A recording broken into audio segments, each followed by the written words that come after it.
আসসালামু আলাইকুম ওয়া রাহমাতুল্লাহি ওয়া বারাকাতুহু। আপনাদের সঙ্গে আমি একটা গল্প বলে শুরু করছি। সবাই মনোযোগ দিয়ে শুনবেন, আশা করি ভালো লাগবে।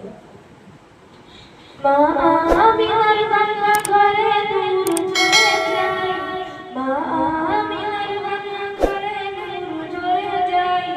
সেই নূরেতে সারা ভুবন আলোকিত হয়, সেই নূরেতে সারা ভুবন আলোকিত হয়।